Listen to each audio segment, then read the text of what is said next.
Welcome to our podcast series, Talking with Traders, hosted by expert trader Garth McKenzie in London, from where he's interviewing various guests on the topic of trading. Welcome back to Season 7 of Talking with Traders. We're now into the fourth year of this podcast since it started in early 2020. Once again, IG have come on board as our sponsor for this season. We are truly privileged and grateful to have such a global leader in CFD trading as our sponsor. Over the coming weeks, I'll be interviewing various guests from around the globe on the topic of trading. Some will be follow-ups with past guests, and some will be new guests. The idea behind this podcast is that you get a variety of views from a broad spectrum of market professionals. None of what you hear in these episodes is intended to be financial advice, but it is intended to get you thinking about how you might be able to apply what you hear here into your own trading and investing. Please remember to subscribe to this podcast in your favorite podcast app. That way you'll be notified when new episodes are released. Once again, thank you to IG for funding and sponsoring this podcast into its fourth year, and thank you listeners for tuning in. Please enjoy Season 7 of Talking with Traders.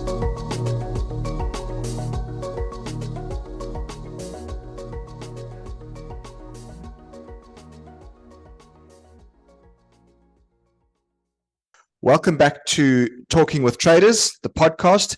And this time it takes us to Cape Town, where we've got a new guest on the line. His name is Bradfield. He's from sharet.co.za. Welcome, Dylan. It's good to have you on the podcast. Thank you. Thank you for having me. Yeah, it's good to connect with you. As I always do with new guests on this podcast, I like to just get a little bit of a background. I think many of the listeners to this podcast will know about Sharet, will have certainly heard about Sharet, possibly don't know as much as they should about Sharet, which we're going to talk about during the podcast. But first of all, let's just get a little bit of a background into you and the path that your career has taken to this point. Yes, certainly.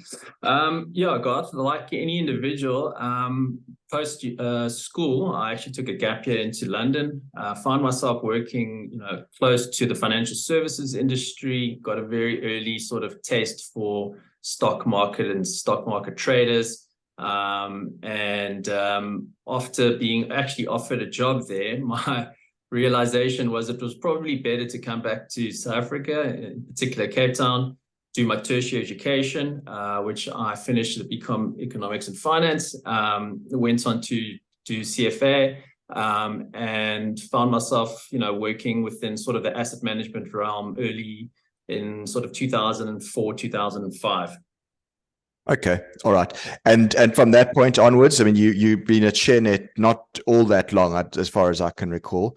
You did a bit of time in the asset management space between then and joining Sharet, yeah? Yes, exactly. First off, starting at Old Mutual in the specialized finance division, which was an early sort of taste on the derivative side. I saw myself looking for more, tending towards the trading aspect. Unfortunately, through some interviewing processes, started at Ford Asset Management, where I did almost 14 years as an equity derivatives trader, and sort of honed the skill within sort of understanding the institutional flows into the market, the dynamic within South African market, which is always a little bit different than your standard run-of-the-mill S&P. From there, I sort of ascribed that I wanted to grow within the sector, grow within myself. I found myself working for a hedge fund a couple of years later, only to be cut short due to COVID. And that sort of brought me about to Sharet, where I've joined there as a portfolio manager, wealth advisor, and sort of I suppose if you look on my Twitter account, sort of a retail trade enthusiast. Yes. So you mentioned your Twitter account, and it actually was that drew me to interview you.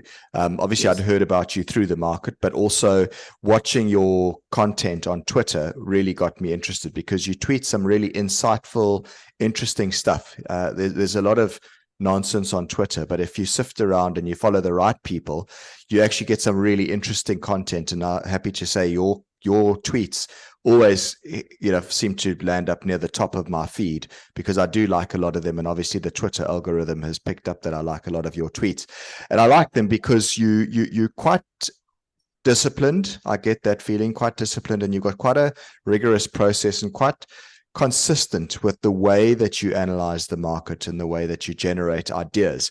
And that's really what I wanted to talk to you about now. Could you take us through the process that you follow to select a trade, so from starting from A all the way to Z? Like, what does it look like? What are the screeners you use, the filters, etc.? Yes, sure, Garth. We've come a long way. If you asked me this question a couple of years ago, I'd say it's many hours behind sort of graphs and just sort of looking for something that stands out, or muscle memory on a stock, that's doing what you want it to do on a daily basis. But with technology and the evolution of broader scans, we're able to bring a lot of information to the table.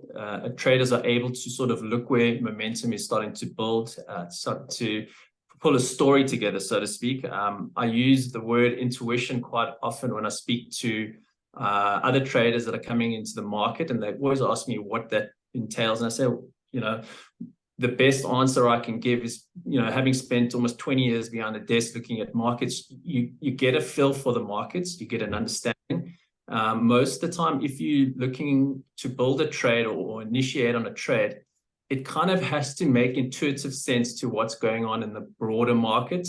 If there's defensive positioning that you're seeing coming into the market, it seems quite foolhardy to go and start putting on a high beta trade if it's not giving you the right signal. So to go back to the question on how do I scan, I have quite a bespoke system, which I could talk through. Evidently, you're either looking to buy a share that's in either a sort of a downtrending market or a downtrending slope, or a share that's been consolidating and building on higher bases, trying to go higher. I specifically try and look for two scans that to get me into the market.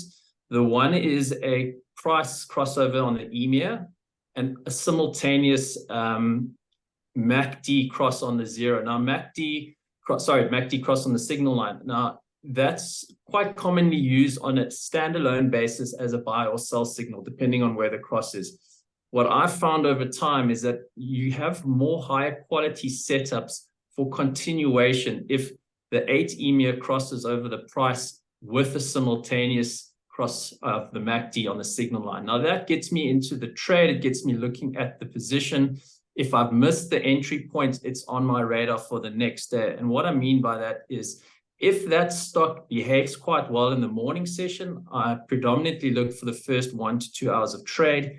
If that starts to build a base and looks like it wants to take out the previous day's highs, then I enter the position with a little bit more of a position take on. Second to that, there is another sequence that I look to get into the trade. This time I use the 21 exponential moving average. Why I've chosen the 8 and 21 is more of a self-study through Scott Redler, who I followed quite predominantly through COVID.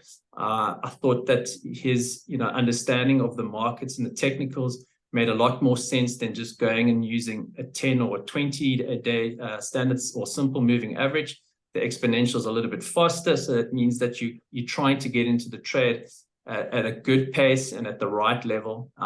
Also knowing quite often that there's going to be institutional flow that tries to shake you out of your position. So I adapted a secondary tiered level where I want to add to my winning trade or my entry. And that goes with the price crossing of the 21 EMEA. And in this regard, I also add a simultaneous look through on the RSI. And the RSI, if I'm bullish, needs to show a movement over 50. Predominantly a 52 plus reading is a better score for me. And vice versa, if I'm looking to add to a short, you would be looking for an RSI level coming under 48. And that gets you my 1 to 2 point entry, and that gets me into the trade as a standalone. Okay, so it sounds like it's kind of like a trend following type of a process, I suppose. Listening to you, 8 EMEA, which is for the uninitiated listening, EMA is it's exponential moving average is what it stands for. So the 8 exponential moving average and the 21 exponential moving average. And are you looking at these on daily charts? Yes, that's correct. Okay. The strength in the weeklies is always a good go-to. And just for my type of trade or edification, I use the dailies. But as I said, to other people before, this type of scan can work on different sort of time frames. It's just to whatever kind of investor you are, if you're a swing trader, scalper, etc. Okay, all right. So you want 8. I mean, in the example of a long trade, you want your 8 EMA to cross above your 21 EMA, right? I want the 8 to cross over. The price to cross over the 8, and then D to give me a simultaneous crossover on the signal line. And that I've built a scan around. And then the secondary move is for the price to cross over the 21. And that also has to have a simultaneous reading with the RSI. And the RSI obviously need to be over 50 for the bullish and then under 50 for the bearish. Okay. All right. So there's effectively, if I'm right, there's 4 components that you effectively ticking off to say, yes, this is a valid trade, or no, it's not valid yet. Yes. All right. And I mean, are you pretty disciplined about that? Do you ever take trades that are outside of that system based on a bit of gut feel, or you mentioned intuition? Yes, absolutely. So that's, when I go back to the word intuition, when I look for the scan, you got to go look at the graph. If the graph is telling you, yes, I have a reading, but the share price is pulling down 6 straight days and breaking down, just because I'm getting that signal, it doesn't mean I want to rush in and buy. So there is an overlay of what the pattern is telling me. If it's close to creating a stronger bullish pattern, then obviously my bias with that sort of moving average metric and MACD or RSI signal can then sort of help convey a story, and that gives me more confidence in sort of what kind of size I want to put on the trade, which we'll probably get to next. But also, when the market is giving you an opportunity, you've got to move fast. And moving with these scans is a very good way to sort of help me pinpoint where I need to put my buy level and where I need to be wary of, it's not working level as well, which is obviously your stop loss. Yeah. Okay. Well, that was exactly my next question, was to talk to you about risk management, because obviously it's great to have a rigorous system that puts you in the market, and if you can apply that consistently, that helps a hell of a lot. And also, just from listening to what you're saying, and with my knowledge of technicals, I can understand that doing that, it's simple, but it's a high probability way of looking at the market, and often the simpler the better, actually. Yeah. So you're putting the odds in your favor, which is great. But the next step is that even when, and we all know this as traders, you can have the best looking setup in the world, and you think, wow, this is the one. It ticks all the boxes, and even those ones sometimes just don't work. The market will do what it's going to do, and there are times when your A+ setup just doesn't work for you, and for that reason, we have to employ risk management. So what is your philosophy around risk management? How do you make sure that you don't get carried out on individual trades? What does that all look like? Yeah, that's a very good question. As you said, I think we've all worn it once or twice before. The best sort of lesson that I can sort of ascribe to is if I'm in the market and I'm trading, I'm very cognizant of what sector I'm trading, and obviously if I'm trading small cap, mid cap, or large top 40. Now, liquidity being a huge issue in our markets always gets me thinking about sizing, about sort of overnight positioning. If I'm trading in, say, for a small cap or a mid cap, and I get a buy signal, I actually am very cautious on the move, knowing that in a certain day, 100,000 shares can trade, and you can move a share to create that signal, and then the next day it drops 4%. So, and we go back to the simplicity of what actually trading all is about, and that's price and volume. So volume has to really belie what I'm seeing. So I'll always try and identify if that is a signal that is a false signal, or if it's something, that is actually warming up and I want to get going on. So separation of whether it's a mid cap or a large cap. If it's a mid cap, I'm obviously going to take a smaller positioning, say margin size of maybe 5% of my portfolio. If it's a top 40 stock, I maybe will go as high as like 7% to 10% if I have conviction on the trade. Yet again, just going back to this sort of a strategy to which I attest, or how I enter my trade, it's sort of a tiering system. I don't go one shot in. I try and average, and notably average on the up. There were two other sort of moving average or trigger events that I look for to add to. The other one is also an 8 and 21 EMEA crossover. That also has to have some kind of significance on the RSI. Again, over 50 or 52 is relevant on the buy side, and under 50 to 48 on the sell side. And that also then runs through onto, my final sort of look through, where a lot of the times the price will try and push through the 50 EMEA. I look for relevance where you can have a move through the 50 EMEA, but there has to be some kind of other oscillator giving a signal beyond that. And for me, that is the MACD actually pushing through the zero bound. So again, I'm looking for a simultaneous move of price moving through 50 EMEA, as well as the MACD crossing the zero bound. And for me, that is one of the surest ways of a continuation trade, or absolute like reversal. There's many times in a sort of a downtrend or uptrend where the stock will either hit the top of the 50 EMEA, pull back. And notably, what I've noticed is that the MACD always, or never, I don't want to say, sorry, never, but most of the times doesn't get through that zero bound. And that, to me, actually becomes one of my sell signals if I'm long. So, I think also understanding your entry points, what is important is obviously knowing where to exit your trades. Yes. And beyond that, so risk management, I apply lower margining for mid cap and small cap, and then for large cap, essentially just a bigger weighting, because I know there's liquidity in the morning. And yeah, I sort of resonate with that kind of thinking. Okay. All right. Super. And I mean, if you had to look back over the last year or so, if you have statistics on this and are willing to divulge it, I mean, what percentage of your trades are winners versus losers?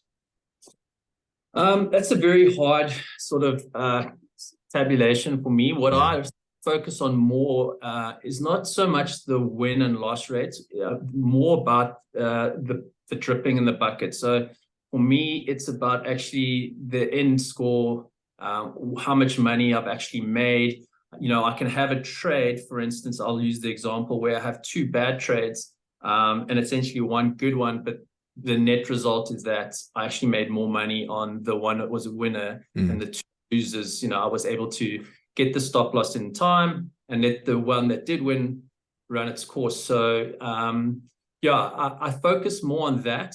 If I focus more on my win-loss ratio, I think I would become more sort of eagerly trying to manage that system as opposed to managing the net result. So, I have done tasks before where I have tried to run and see where I got to. I think at certain points in my life, I've ranged between 65 and 85, just to give a broad understanding of a win-loss ratio. Again, I think any trader over 60% is quite happy over time. Oh, yeah. When you're hitting 75 plus, you probably are in a higher echelons where, you are scoring quite high. At that time as well, risk management, you might be thinking, geez, I'm hitting it out the park. Maybe it's time to sort of size down, because we all know that there's always something lurking around the corner. So for me, it's actually a combination of, a lot of things and sort of trying to get the data on a day-to-day basis. Just, it hasn't fallen into my realm of how I trade. For me, it's just about, bottom line, is it growing? Is it growing in the right direction? If not, then it's obviously a time to look into sort of the strategy, if it's working. To date, I haven't had to question it. So yeah, I'm quite happy with where I am. Yeah. Okay. Super. So then, I mean, the next question, which I suspect you also might not then be able to give me a straight answer either, is the average size of winners versus losers in a percentage basis. Yeah, unfortunately, I don't really run. I don't look at that. What I do try and do, I think, Garth, to be sort of more mindful, is I do journal a little bit. Journal about what was a catalyst or a trigger to get into a trade, what worked, what didn't work. And slowly my focus becomes more on sticking to that purpose. And that obviously then runs through, do I keep, focus? Do I keep discipline? Did I go outside of my focus? Did I break the discipline? For me, it's more about, am I sticking to my strengths? More a case of, am I sort of foregoing my weaknesses? Okay. All right. A lot of traders system hop. They will, have some rules, create a couple of rules, find that they hit a difficult patch, and then they suddenly just throw the rules out the window and try and find the next thing and the next thing and the next thing. You deal with a lot of retail traders. So do I. My whole career has mostly been with retail traders for the most part. And I've seen this over and over. Guys just can't seem to stick to a system and ride it through the ups and downs and the difficult times and the good times. I get the feeling from you that you're quite rigid. You're quite disciplined. You stick to your system. There's no holy grail in this business, is there?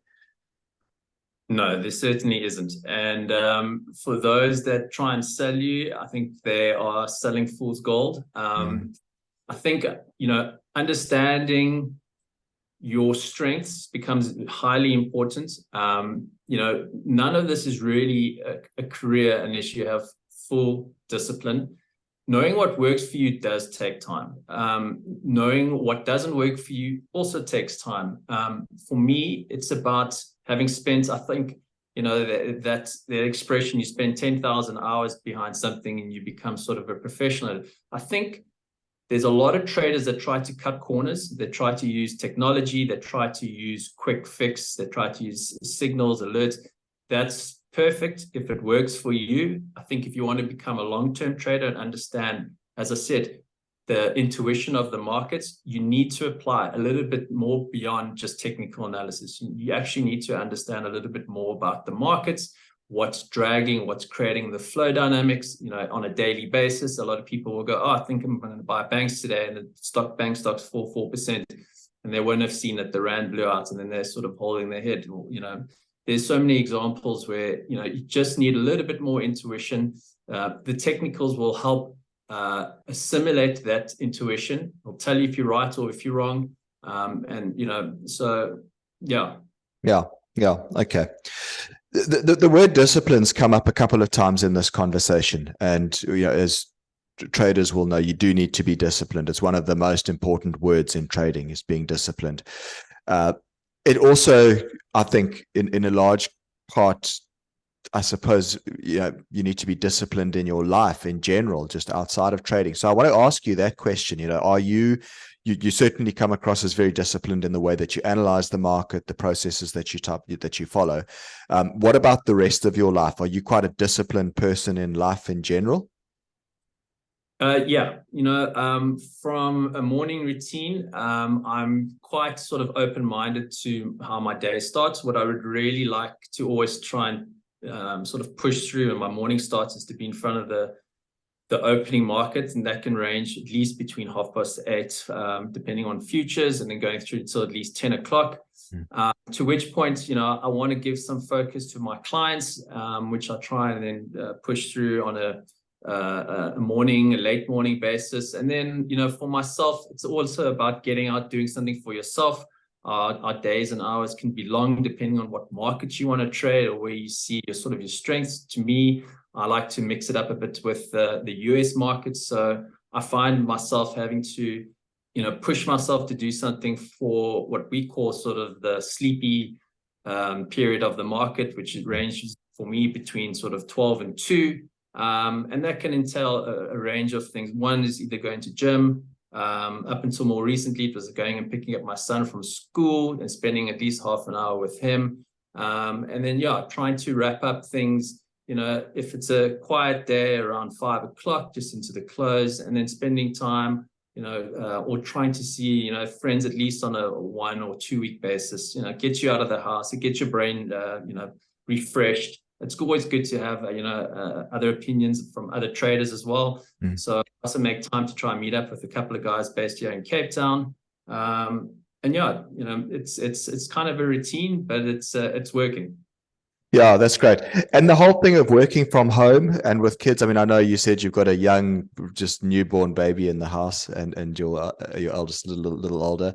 Young kids are tough. I mean, I've been there, done that. Mine are 9 and 6 years old now. So, I know what it's like having small kids in the house. They're very consuming, very demanding. And, how does that, how do you fit that in with your trading to try and create that life and work balance? Yeah. So I must say, Garth, it's been very tough. We actually initially had a place out in Sea Point, which is a 3-bedroom house, apartment, a big apartment, and it felt like we were all living on top of each other at one stage. And fortunately, through trading and success of trading, we've been able to upgrade our lifestyle to a beautiful part of Constantia, rebuilt a house to sort of our dream house. I think with the space in the house now, we can obviously put our offices on one side and our kids on the other side. Yeah. But yeah, the bigger adjustment, in fact, in the early stages was obviously more of a load shedding issue than it was my kids. But yeah, no, it was an early struggle. I think I've sort of mastered it right now. But there are pros and cons. The blessing of waking up and being able to go and, hug them and see if they're okay is brilliant. The downside is they start teething and they start crying, and then you're distracted from that basis. So pros and cons. Yeah, pros and cons, absolutely. And I know I've been there with young little kids in the house. At least you're able to develop a bigger house down there in Constantia. If I had to do that here in the UK, I would need millions and millions of pounds. So the best that I could do is I moved my office out into the garage, which is where I'm sitting right now. And it's certainly helped a lot from a perspective of not being distracted by what's going on in the house. It allows me to focus a bit more. Yeah. And what about emotions? I mean, you this game of trading can be an emotional roller coaster. It can take you to the depths of despair sometimes when things are not working and you string a couple of losses together, and it's, day in and day out of struggle. But then at the same time, you also have those periods where it all goes well, it all goes according to plan, and you can feel on top of the world. The highs and lows are quite extreme in this game. But most of the traders that I've followed who are the most successful, I suppose, try to manage those emotions. I don't think they ever lose the emotions. They just try and remain relatively even keeled. Where do you stand on that? I mean, how do you keep the emotions in check? I think that's probably one of the most important questions to be asked. I'll step back. I as a trader, I used to try and bury the emotions, and until I had a very bad trade hit me, and it emotionally woke me up. And I actually sought to find a coach to help sort of get my mindset right. That process took 3 months. It was a whole unraveling. And, subsequently, over the last 18 to 24 months, my trading success, my trading turnaround, just from, having awareness to the emotions and not just discounting them, putting them in place, realizing that there will be losses. I think as a trader before that, I used to believe that I wasn't ever going to make a loss. So when a loss came, and a big one, it sort of shook my foundations. But I think with the coaching and the training, you start to realize you're a game of probabilities. Your goal is to make sure that you are in control of those probabilities. Now, how you control those probabilities is the same way you control your emotions. Trading size matters. If I'm over trading or trading a position outside of my comfort, it's going to create emotional distress. My probabilities become out of sync. And so, managing all of that becomes so relevant. And before that, I think I was a little bit sort of discounted to all of that. And, it takes a big loss to really wake you up, re-strategize, refocus, be aware that there is an emotional day where it can be hard on you, can pull you apart, can sort of question your whole strategy. Does that work? And certain days there's just liquidity events that can happen. We all acutely aware of how quickly the markets can change. It's about adjusting to, how mature you are at getting out of the positions and not fighting the tape and sort of being buried in a stock that keeps going down. And I can sort of attest to the fact where you can be in a big position and you can just day watch it day after day and go, but there's a buy recommendation on the stock and it keeps going down. It's one of the big reasons I actually left institutional trading, is because I used to see the technical of a stock and go, gosh, why is our company buying this stock when it's breaking down? And for months, you just, you kept saying to the portfolio managers, but guys, this is a technical breakdown. And, so getting out and understanding that this is a game of win and lose, and understanding that the days will be some red, some green, but on average, if you can make, I don't know, let's just say 12 out of the 20 days profitable, you're a profitable trader, you are above sort of a 5% curve. And if you are consistent, you can even get into the top 1 or 2%. And that's sort of my, giveaway or takeaway to how you should be focusing on your trades, focusing on your emotion, just wariness that, there will be down days. Your goal is to limit those down days. Know where your stop losses are. Don't get emotionally carried into your following day. A lot of traders try and then rush back into the market the next day to try and make it all back. It doesn't always work like that. Just focus on your strategy, focus on your intention, and everything should, go your way over time. Very powerful stuff that you've just said there. That right there was a soundbite of 2 minutes that every listener should probably skip back and listen to again, because that was powerful. Thank you. Now, I want to talk to you a bit more about Sharet, because we did say at the beginning of the podcast that we would talk about this. Sharet, I didn't know, but it's been going over 30 years.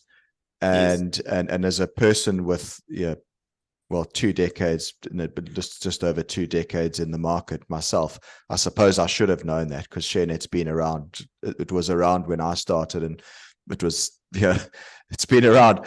But I think there's perhaps a lot of people out there don't know a lot about what Sharet does. I mean, I think there's this wide perception out there that it's mainly a data company. There's so much more to it. And I just want to give you the opportunity to tell the listeners a little bit more about Sharet and what you actually offer from a broader products perspective. Yes, perfect. As you rightly said, the company is almost over 35 years old.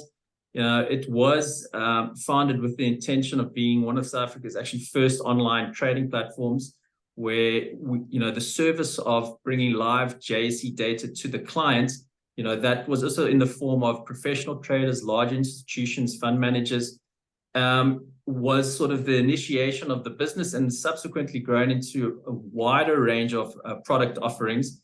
This includes portfolio advisory services, financial intermediary solutions, wealth management, actively managed portfolios. We have a managed ETF portfolio strategy with a third party. We also have our own corporate cash management, where we can do foreign exchange. And that also runs through into more of the financial planning advisory services that we offer, including estate planning. And that's quite a broad range of where and what Sharet has to offer.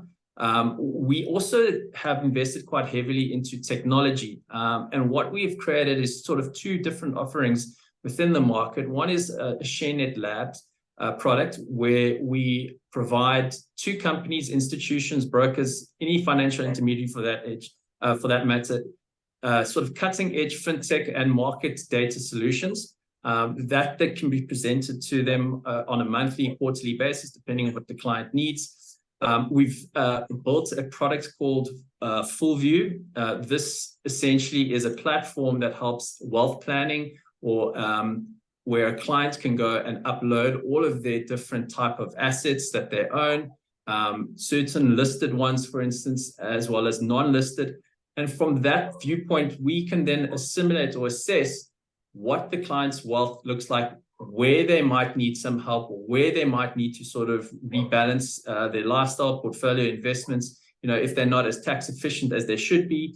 We try and use AI to sort of delve into the clients, and this is obviously at the client's consent. If they upload all the information, it's sort of an offering where we want to help make sure that the client is on the right course. It's very difficult on a day-to-day basis to speak to financial advisors. Although we do offer that process, you can always contact us directly. It's just a nice starting point for us to sort of look in and then say, listen, are you happy to have a call? We will help you, and hopefully a relationship can sort of ensue from that point of view. Okay. All right. Super. Well, it's fascinating to know that there's just actually so much more to Sharet than what I'd always given it credit for, I suppose. Fantastic. Well, it's been brilliant speaking to you, Dylan. Thanks very much for sharing your insights. I love the simplicity with which you approach the market, the discipline, the risk management, all of that. Some proper golden sound bites have come out of this podcast. So thank you very much for that. Thanks for your time. And I look forward to catching up with you again on this podcast at a later date as well. I would love to. And those that are listening to the podcast and want to try and follow me on Twitter, my Twitter handle is at Dil Bradley. That's DIL. As I said, I put out content there as often as I can. If there's any questions or anyone that wants to reach out, you can reach out to me on Twitter or through Sharet on our website. Yeah, super. Yeah, that's Dil Bradley, at Dil Bradley, as you say. And it's got a little like a dice with buy, hold, sell on the icon. If you're looking for it, well worth following you on Twitter, because as I said at the beginning of the podcast, your content is very interesting, very insightful, and listeners would do well to follow you. All right, Dylan. So excellent. Thanks so much. Appreciate it. And we'll catch up again soon. Thanks, God. Thanks for that. Cheers, eh? Cheers. Thanks for joining us for today's episode of Talking with Traders, brought to you by IG, a world-leading CFD provider. We really are privileged to have such a leader in the field of online trading involved in this series. Please follow us on Facebook and engage with us there. And a reminder to make sure you subscribe to this series by clicking on the subscribe button on your favorite podcast app. If you've enjoyed this podcast, we'd also appreciate if you'd leave a review on the app too. Till next time.